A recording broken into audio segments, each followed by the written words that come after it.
ضیاء الحق کا دور تھا. ہاں، پاکستان کو پیسے کی ضرورت تھی. $82 ملین آپ نے کہا. پیسے کی ضرورت، پیسے کی ضرورت. پیسے نہیں ملتے تھے غلام رضا خان کو، سب کچھ کرنے کے باوجود. وہ وزیر خزانہ تھے ہمارے. وزیر خزانہ تھے تو ضیاء الحق تھے. تو ایک دن ضیاء الحق صاحب نے قاضی صاحب، ہمارے سیکرٹری ایکسٹرنل فائنانس ہوتے تھے، یہ پرانے قاضی صاحب نہیں، یہ نئے قاضی صاحب. نئے قاضی صاحب. اچھا، ضیاء الحق نے بلایا اور کہا کہ ہمیں پیسے کی ضرورت ہے تو ان کو آپ مینڈیٹ دے دیں. ٹھیک ہے. مینڈیٹ کا مطلب ہوتا ہے کہ ان کی فی جب وہ ارینج کریں گے تو ان کو فی ملے گی. ملے گی. ٹھیک ہے. ان کی فی بنتی تھی $3 ملین.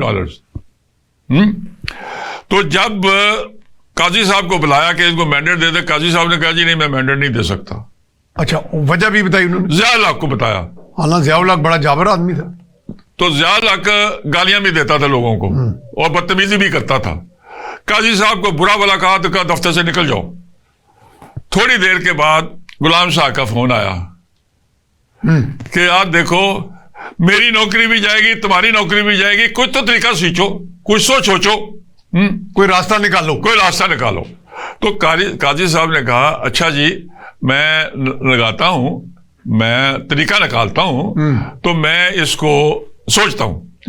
قاضی صاحب نے کیا کیا کہ آگے مینڈیٹ لکھا، نیچے وہ مینڈیٹ کے اوپر ہی لکھ دیا کہ یہ فی ان کو اس وقت ملے گی جب $82 million Habib Bank Wall Street branch New York میں جمع کرا دیں گے یہ.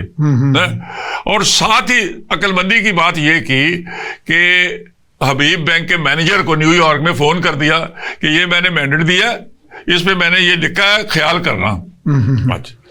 2 ہفتے کے بعد بینک مینیجر کا فون آتا ہے قاضی صاحب کو کہ جی یہ مینڈیٹ لے کے تو لوگ آ گئے ہیں، تو آپ نے تو کہا تھا، آپ نے نیچے ایک نوٹ لکھا ہے، تو یہ مینڈیٹ ہے، اس پہ نوٹ نہیں ہے.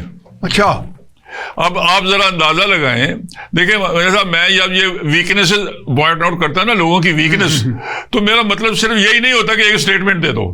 میرا مطلب ہے کہ خدا کے لیے اپنی ذمہ داریوں کا احساس کرو اور کام ٹھیک کرو اور صحیح سمت میں جاؤ. ضیاء الحق پریزیڈنٹ آف پاکستان اپنے 3 بندوں کو، اپنے 3 دوستوں کو مینڈیٹ دلواتا ہے اور وہ سب سے بڑے فراڈی ہیں. تو قاضی صاحب نے مینیجر کو کہا کہ اپنے چائے والے کمرے میں ان کو بٹھاؤ، پولیس کو بلاؤ، ان کو اریسٹ کروا دو. ان کی جو ظاہری پارسائی تھی بس وہ ایسی، وہ بس اتنی تھی جتنی ضیاء الحق صاحب پارسا تھا نا، اتنے وہ پارسا تھے.